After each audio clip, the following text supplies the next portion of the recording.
कृष्ण आत्मा का मधुर पार्ट दिखाया है जी।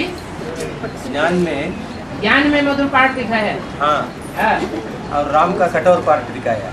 हाँ जी। और फिर शास्त्रों में जो इसके जस्ट ऑपोजिट दिखाया है। ज्ञान में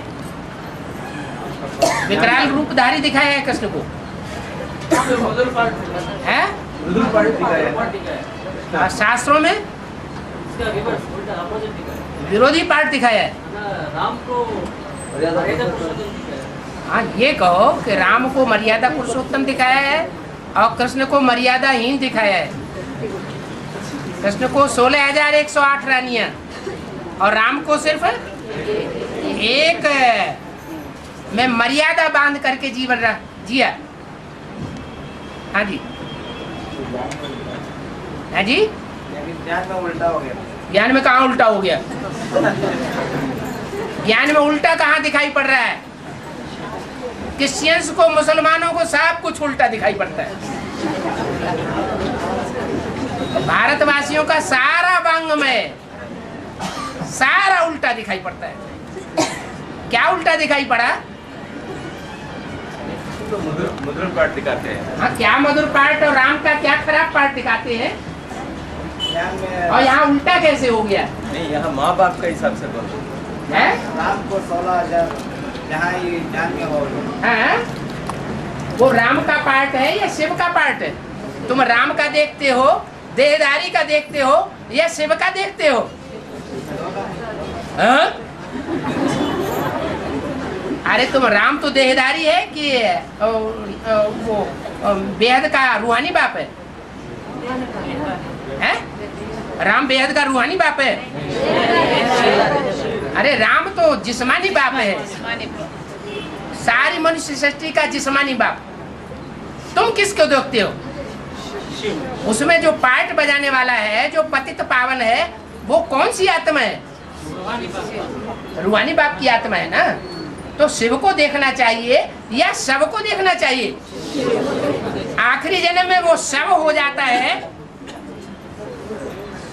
या शिव बन करके रहता है? शव हो जाता है, पतित हो जाता है। बड़े से बड़े कामी कांटे में आकर मैं उसको बड़े से बड़ा फूल बनाता हूँ। तो फूल अंत समय का गायन है या आदि और मध्य का गायन है? अभी क्या कहेंगे?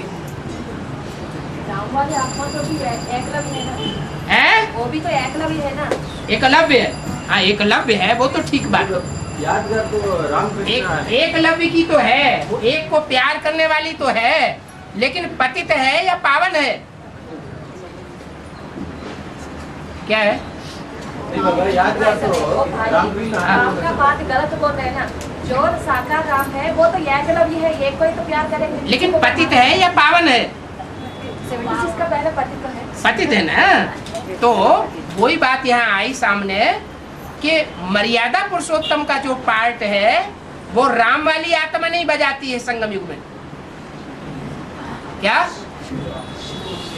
त्रेता का जो राम बताया गया है, जिसको कहा फेलियर,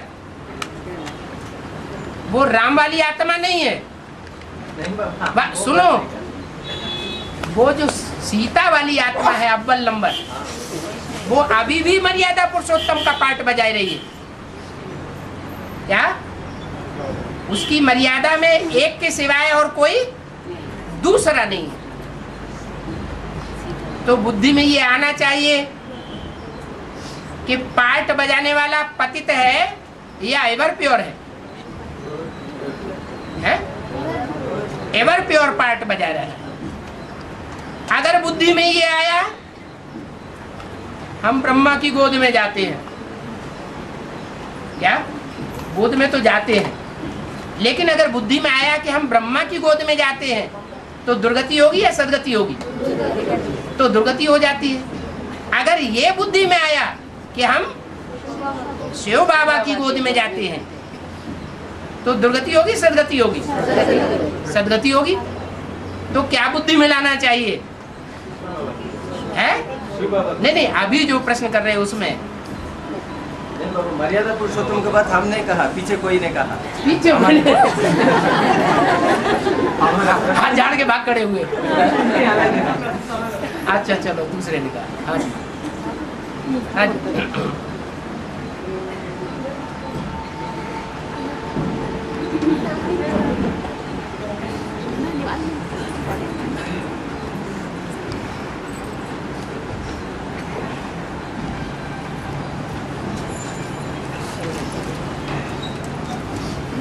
हाँ जी। बाबा, हम लोग स्कूल में पढ़ने जाते हैं तो अपना अपना जो पढ़ेगा बच्चा, और अगर नहीं पढ़ेगा तो वो फेल हो जाता है। लेकिन आपने एक कैसेट में बोला कि धतूरे रूपी बच्चों को अगर जो पंडा ले जाता है तो उसकी शिक्षा पंडा को भी मिलेगी। है पंडा को से उसकी शिक्षा मिलती है, बोले धतूरे रूपी बच्चों को तो ले जाते हैं। हाँ, तो उसमें पंडा को क्यों शिक्षा मिलती है बाबा? शिक्षा मिलना खराब बात है क्या? लेकिन वो तो उनको तो नहीं पता, वो तो उनके उद्धार करने के लिए ले जा रहे हैं। पंडा उद्धार करने वाला होता है, जो पार्टी ले जाता है। बाबा से मिलाना है, मतलब बाबा से मिलाना है। हाँ, बाबा को मिलाने के लिए। बाबा से मिलाने के लिए ले जाने की जरूरत थोड़ी ही होती है। बाबा से मिलाने के लिए तो आत्मा को ज्ञान देने की जरूरत होती है। जिसकी बुद्धि में ज्ञान बैठ जाएगा, वो हजारों मील दूर बैठा हुआ होगा तो भी बाबा से उसी समय मिल लेता है। उसकी बुद्धि में बात बैठ जाती है कि हमारा बाबा यहाँ आया हुआ है, और उसको कोई नबी ले जाएगा तो भी वहां पहुंच जाएगा। वो रुकने वाला नहीं है, और कोई देहदारी पंडा नहीं होता है। शिक्षा माना अच्छी बात होती है, शिक्षा खराब चीज नहीं होती है। तो अगर ले जाने वाला भी उसको भी शिक्षा मिले तो खराब बात क्या है?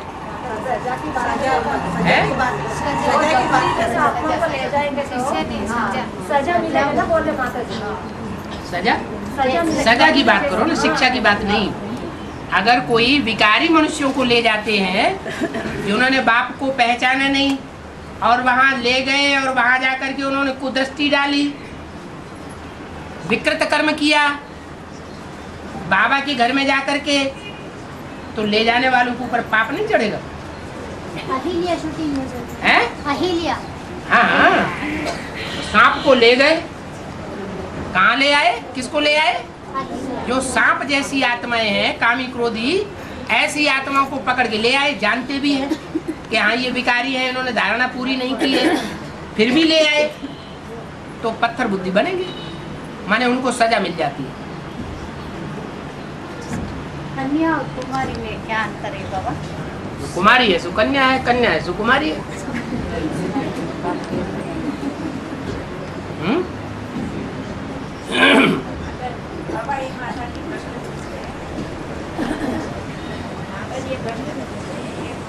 ज्ञान लेकर छोड़ दिया, उनसे खाना खा सकते क्या?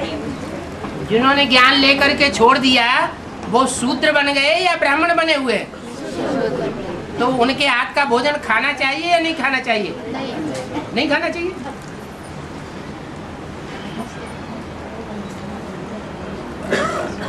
हाँ जी,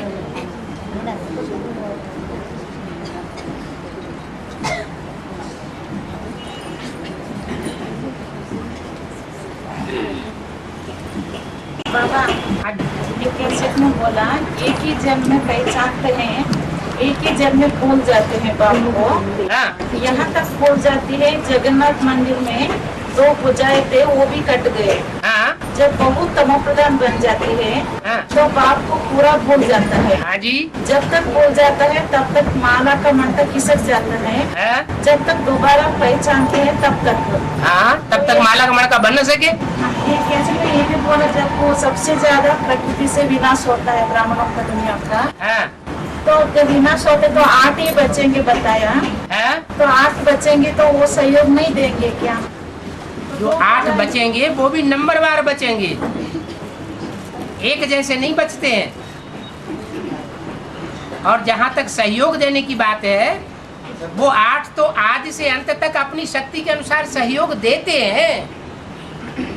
लेकिन संगम युग में जैसे सहयोगिनी शक्ति मानी जाती है, जो माता बनाई जाती है पहली रचना, वो तो जीवन भर की जीवन संगिनी होती है ना। तो ज्यादा सहयोगी कौन माना जाता है? जीवन संगिनी या बच्चा? जीवन संगिनी ज्यादा सहयोगी है। जो ज्यादा सहयोग देती है, ज्यादा जीवन भर रही है, जिसके लिए बोला है कि मेरे साथ रहने वाले बच्चे भी मेरे को नहीं पहचान पाते, वो भी तिरक जाते हैं। तो सहयोगी की बात है। जो विशेष सहयोगी हैं, कौन हुए विशेष सहयोगी? नारायण के, लक्ष्मी और जगदम्बा। एक लेफ्ट हैंड, एक राइट हैंड। भले पावरफुल ऐसे नहीं है जो आज से लेकर के अंत तक सहयोग देते रहे। थोड़ा थोड़ा सहयोग करने वाला भी आज से अंत तक सहयोगी बन सकता है या नहीं बन सकता है? बन सकता है। और एक ऐसा है जो सहयोग तो बहुत दिया, लेकिन आज से अंत तक सहयोग नहीं दे सका, क्योंकि पहचान की कमी रह गई। तो अष्ट देवों में ये अंतर है। वो जितना पहचानते हैं बाप को, उतना जगदम्बा और लक्ष्मी भी बाप को पहचान नहीं पाते। और जितना जल्दी पहचानते हैं, क्योंकि वो सूर्यवंशी हैं। और जो मुख्य भुजाएं हैं, उनमें एक भुजा तो राइट हैंड ऐसी है जो जल्दी पहचानती ही नहीं, और दूसरी भुजा जल्दी पहचानती भी है, तो फिर तिरक जाती है माया की परीक्षा में। अष्टदेव भी आलस्य में आएंगे, नंबर वार एक से लाना ही है। फिनिशिंग जो है, उनमें फिनिशिंग का अंतर है। वो थोड़े समय के लिए, और आत्माएं लंबे समय के लिए निश्चय में आती हैं। इसका मतलब है बाप को छोड़ना नहीं है ना, जगन्नाथ को हाथ दिखाते नहीं कहते है ना, अष्ट को छोड़ के देखे। अष्ट देव जो है, उनके भी नंबर बनने हैं कि नहीं बनने हैं? वो 1 सेकंड का याद है। वो अगर नंबर नहीं बनेंगे तो नंबर बनने के लिए माया जो है वो उनको नीचे गिराएगी या नहीं गिराएगी? ऐसा अहंकार कोई न करे। मुरली में बोला कि माया हमको नहीं पछाड़ सकती, चाहे वो अष्टदेव हो और चाहे वो रामकृष्ण की आत्माएं हो। माया किसी को भी छोड़ती नहीं है।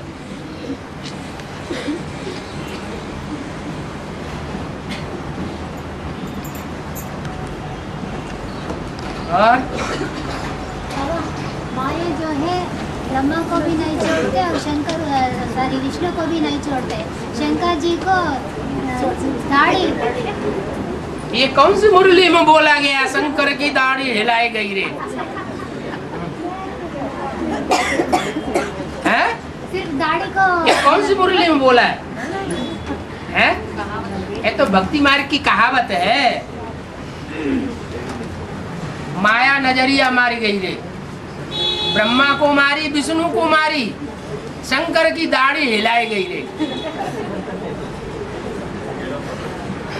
हाँ जी, तो दाढ़ी हिलाया जाए, उखाड़ ले जाए तो अच्छी बात है, खराब बात है, हैं? हाँ जी,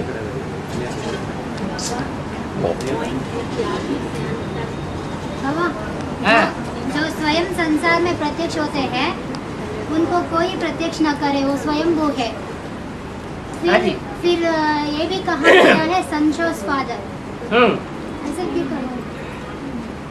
वो जब जो मुख्य भुजाएं हैं वो भी सहयोगी बन करके नहीं रह पाती, टूट जाती है,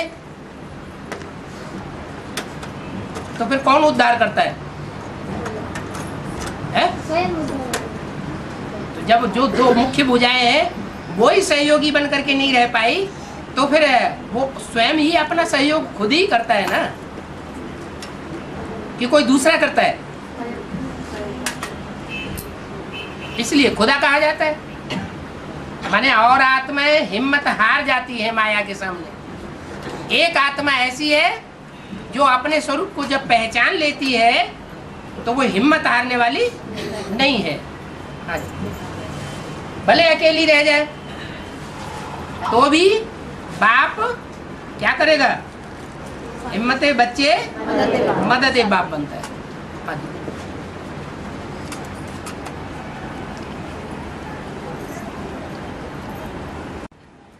बाबा, हाँ जी। भारत का बहुत प्राचीन द्वादश ज्योतिर्लिंग यादगार है ना? हाँ जी। इसमें कई जगह में वो शिवलिंग है जलाधारी के अंदर दिखा है। इसका अर्थ क्या है बाबा? जलाधारी किसे कहा जाता है? हैं? ज्ञान जल को जलाधारी कहा जाता है। लिंग किसको कहा जाता है? अरे पूछते हो फिर जवाब भी जो पूछा जाए वो पूरी बात क्लियर भी तो करो। लिंग किसको कहा जाता है? लिंग शिव को कहा जाता है। तुम्हारे पास लिंग है कि नहीं है? तो तुम्हारा उसकी पूजा करते हो? है? तुम्हारे पास जो लिंग है उसको शिव कहेंगे? फिर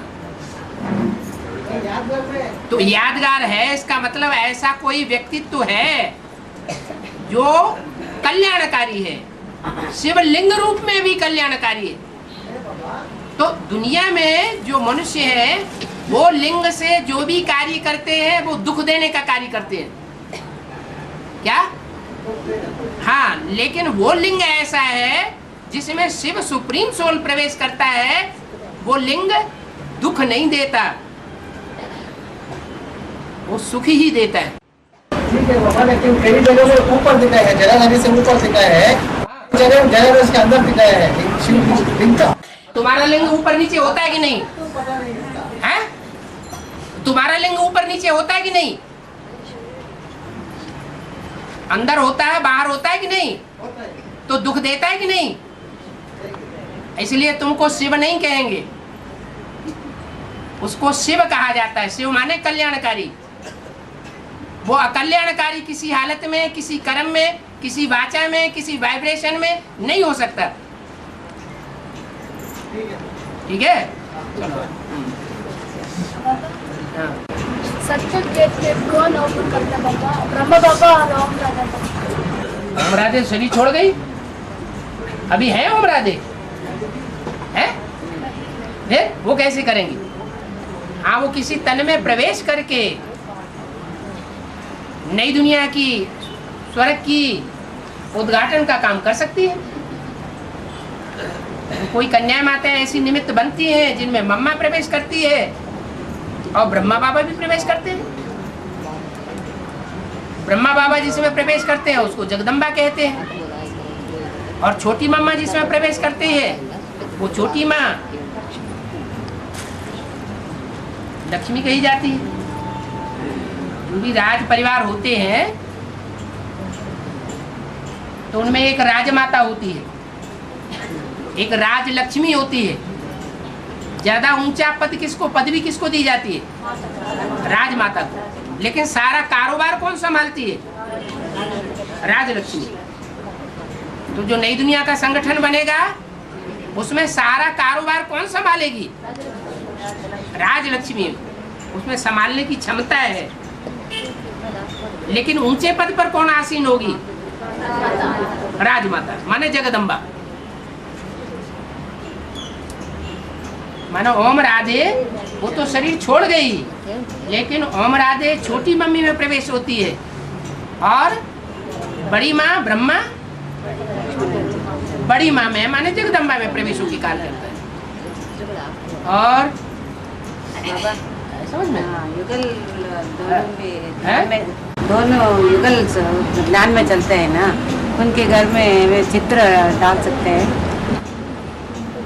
क्यों नहीं डाल सकते? किसने मना किया? चित्र जो युगल एडवांस में चलते हैं उनके घर में चित्र क्यों नहीं लगा सकते? सब चित्र डालते हैं ना, लक्ष्मी सब तो 5 चित्र डाल सकते हैं या लक्ष्मी नारायण एक ही चित्र। ये तो किसी ने आपको कंपल्सन किया नहीं, क्यों पूछ रहे हैं?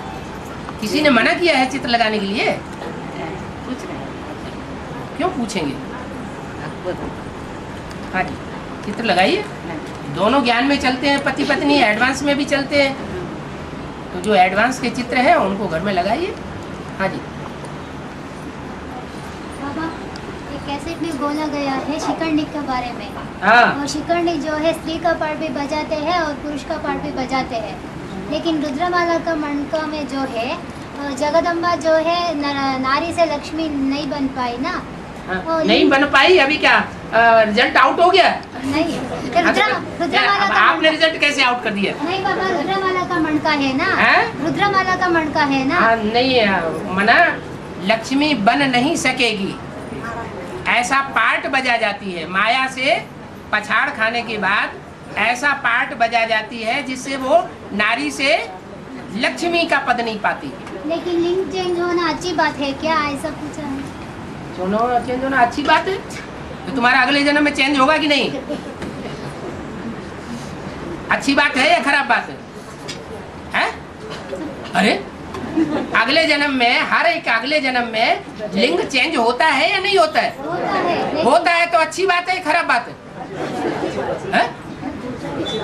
अरे इसमें खराब बात क्या है? नहीं बाबा, हाँ, रुद्रमाला का मणका में जो स्त्री रूप में है। स्त्री रूप है तो खराब रूप है, अच्छा रूप है?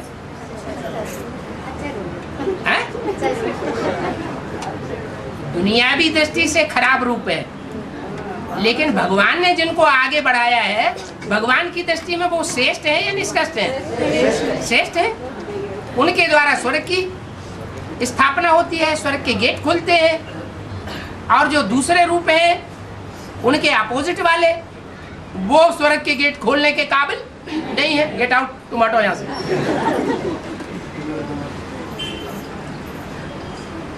हाँ जी बाबा, 2080 में लक्ष्मी नारायण शरीर कंचन काय होंगे बाबा। उस समय क्लास चलता नहीं बाबा। लक्ष्मी नारायण शरीर कंचन काय होंगे बाबा। लक्ष्मी नारायण जो कंचन काया बनेंगे, उनका तो देहभान खलास हो गया। जिनका देहभान खलास हो गया उनको पढ़ाई पढ़ने की दरकार है? उनको पढ़ाई पढ़ने की दरकार नहीं। बाकी जो दूसरे बचेंगे, जिनका देहभान खलास नहीं हुआ होगा या कंचन काया नहीं बनाई होगी, तो उनको पढ़ाई की दरकार पड़ेगी या नहीं पड़ेगी? जब तक जीना है तब तक पीना है। माने किस बात में जीना है? देहभान में जब तक जीना है तब तक पीना है। अब वो कोई भी हो नंबरवार। हाँ जी बाबा, 108 जो है पूरा बेकर बनेंगे। वो ज्ञान के आने के बाद पूरा बेगर नहीं बनते, नंबरवार बनते हैं। नंबरवार बनते हैं ना। हाँ जी। वो ज्ञान में आने के बाद बनते हैं या पहले ही बन के रहेंगे या अंत में बनेंगे? पहले भी बन सकते हैं, बाद में भी बन सकते हैं। बाद में बनेंगे ज्ञान में आने के बाद, तो उनको उसका प्रतिफल मिल जाएगा। पहले जो बने हैं ज्ञान में आने से पहले, उसका उनको कोई उजूरा मिलने वाला नहीं। ज्ञान में आने के बाद जो तन से भी बेगर बन जाए, ईश्वरीय सेवा में तन स्वाहा कर दे, धन से भी बेगर बन जाए, ईश्वरीय सेवा में सारा धन लगा दे, तन भी लगा दे, धन भी लगा दे, और मन की भी जो पावर है वो सारी ईश्वरीय सेवा में लगा दे, तो उसका भाग्य बनना चाहिए ना। लेकिन ज्ञान में आने से पहले तन भी बर्बाद कर दिया हो, धन भी बर्बाद कर दिया हो, मन भी बर्बाद कर दिया हो, लेकिन किसके पीछे है? देहधारियों के पीछे। तो उसका कोई उजूरा नहीं मिलता है।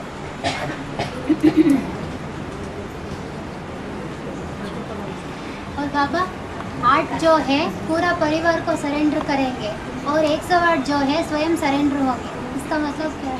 8 पूरे परिवार को सरेंडर करेंगे, 108 स्वयं सरेंडर होंगे। पूरा परिवार माने क्या?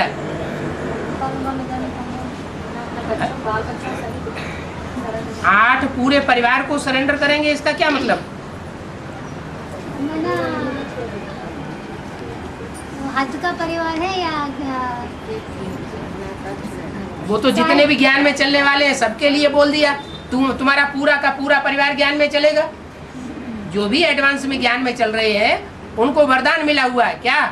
तुम्हारा पूरा का पूरा परिवार ज्ञान में चलेगा, तो सारे ही हो गए। अष्टरत्न की क्या, अष्टदेव की क्या बात है?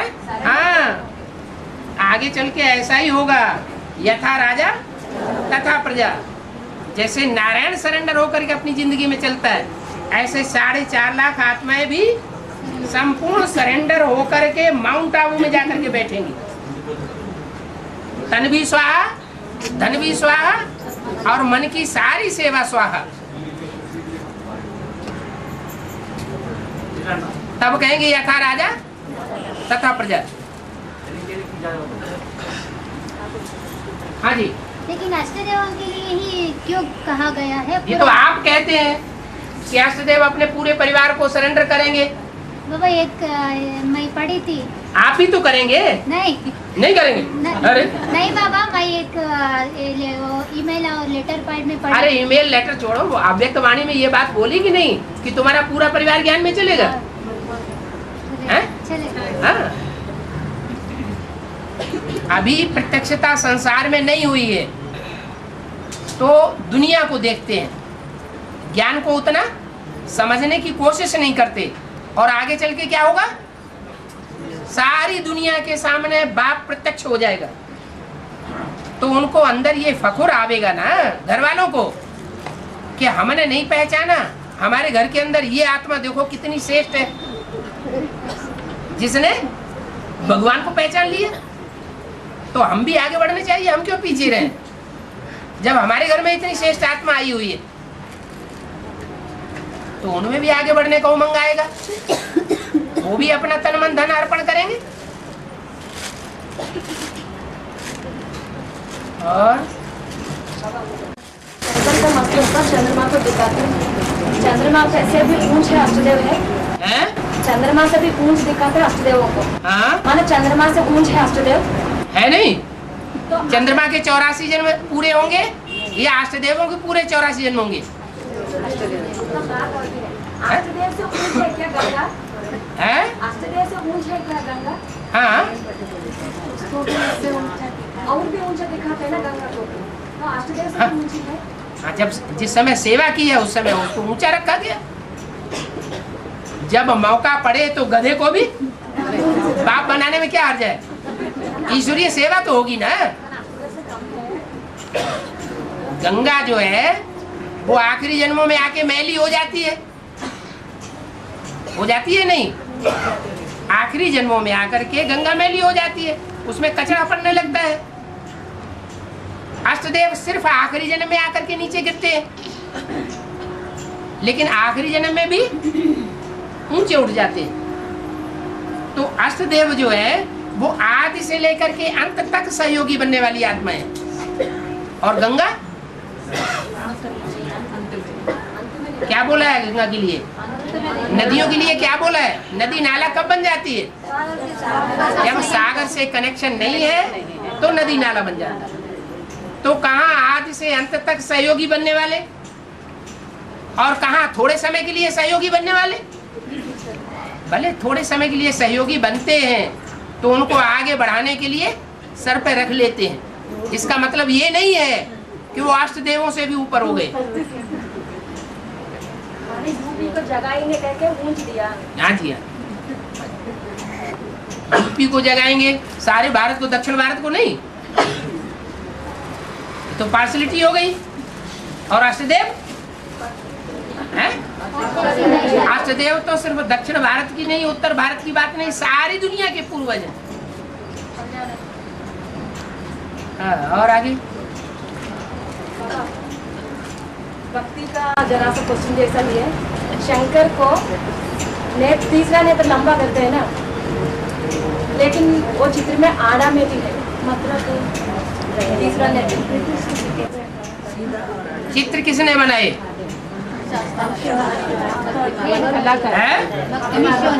भक्ति मार्ग के मनुष्यों ने बनाए ना।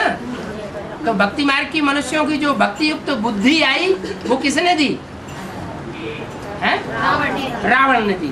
और रावण की मत पर चलने वाले जो चित्र बनाने वाले हैं, उनके चित्रों में हम बुद्धि लगाए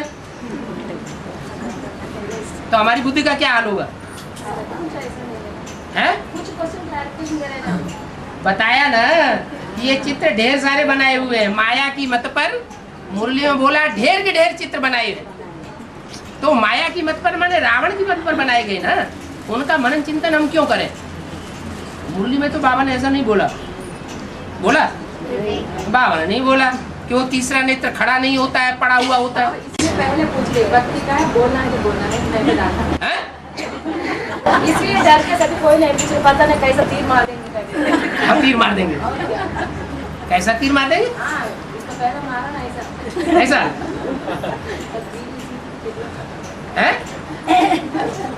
तीर किसको मारे जाते हैं, दुश्मनों को या दोस्तों को? हैं? क्या लगते हैं? किसी बच्चे को हंसते हंसते खेल में थप्पड़ मार दो तो वो हंसेगा कि रोएगा? या ये कहेगा हमको तीर मार दिया, मैं घायल हो गया? हंसते-हंसते आंखों से पानी निकलेगा। हैं? तेज ज्यादा हो गए तो हाँ। हंसेंगे लेकिन आंखों से पानी निकलेगा। नहीं, हंसते हंसते आंखों से पानी कम निकलता है, लेकिन रोते रोते ज्यादा निकलता है।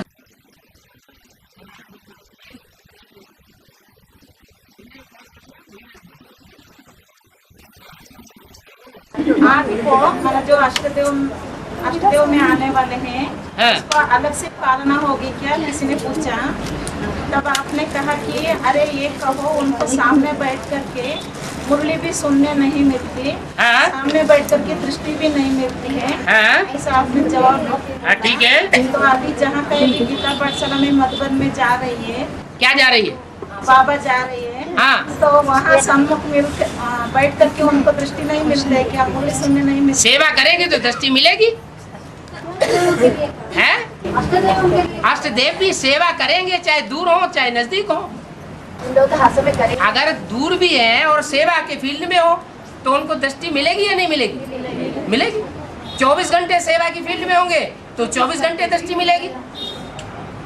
और गीता पाठशालाओं में जहाँ जहाँ जाते हैं वहाँ तो अल्पकाल की दृष्टि मिलती होगी। जितनी जो सेवा करते होंगे उतनी उनको दृष्टि मिलती होगी और तीसरे नेत्र की दृष्टि मिलती होगी। एक है विनाशी नेत्रों द्वारा दृष्टि और एक है अविनाशी तीसरे नेत्र के द्वारा दृष्टि। ज्यादा पावरफुल कौन सी है? तो ज्यादा जीत में कौन रहेंगे? हैं? अविनाशी नेत्र वाले ज्यादा जीत में आ जाएंगे। हाँ जी। बाबा अभी कैसे चलाते समय बोले ना गीता वॉल्यूम 1 2 3 प्रिंटिंग करवाना। अभी कैसेट में बोला? हाँ जी, कैसेट में बोला, ठीक है। हाँ बोलो बोलो बोलो। है? गीता का वॉल्यूम 1 2 3 प्रिंटिंग करवाना। हाँ चाहिए। मतलब है? भाव क्या है? भाव यही है कि जो नए नए पॉइंट्स निकलते जा रहे हैं उनको क्रम से रखते हुए गीता का वॉल्यूम बनाया जाए। जैसे उन्होंने 18 अध्याय बना दिए, ऐसे आप वॉल्यूम नंबर 1 वॉल्यूम नंबर 2 बनाते जाओ और ऐड करते जाओ। किस बात में लेना है मैटर? जैसा मैटर हो वैसा उसको विभाजित कर दो। मना आदि में जैसे 4 चित्रों से संबंधित जो भी मैटर है वो वॉल्यूम 1 में आ गया। सच्ची गीता खंड 1 तैयार हुआ कि नहीं? तो ऐसे ही 2 3 4 5 6 ये वॉल्यूम तैयार होते जाएं और नए नए हेडिंग नए नए पॉइंट्स उसमें ऐड होते जाए, उनका क्लैरिफिकेशन भी ऐड होता जाए। बाबा हाँ जी। बात बोला डायरेक्ट कैसेट जो है वो फर्स्ट क्लास, हाँ जी। टेप है तो सेकंड क्लास, हाँ जी। प्रिंटिंग जो है थर्ड क्लास है। ट्रेन में भी थर्ड क्लास नहीं है। प्रिंटिंग वाला क्यों पीछे पड़े? प्रिंटिंग का पीछे ऐसा बोल रहा है। प्रिंटिंग का मतलब है उसको लेना नहीं बोला ना। वो दुनिया की सेवा करने के लिए बताया ना, हम बच्चों की सेवा करने के लिए बताया है। जो वॉल्यूम गीता की छपाने के लिए बताया है वो दुनिया वालों के लिए बताया है, हमारे लिए बताया? वो तो दुनिया वालों की सेवा के लिए बताया। हमें तो माल डायरेक्ट मिल रहा है, फर्स्ट क्लास डायरेक्ट मुख से मिल रहा है, तो हम उसकी परवाह क्यों करेंगे?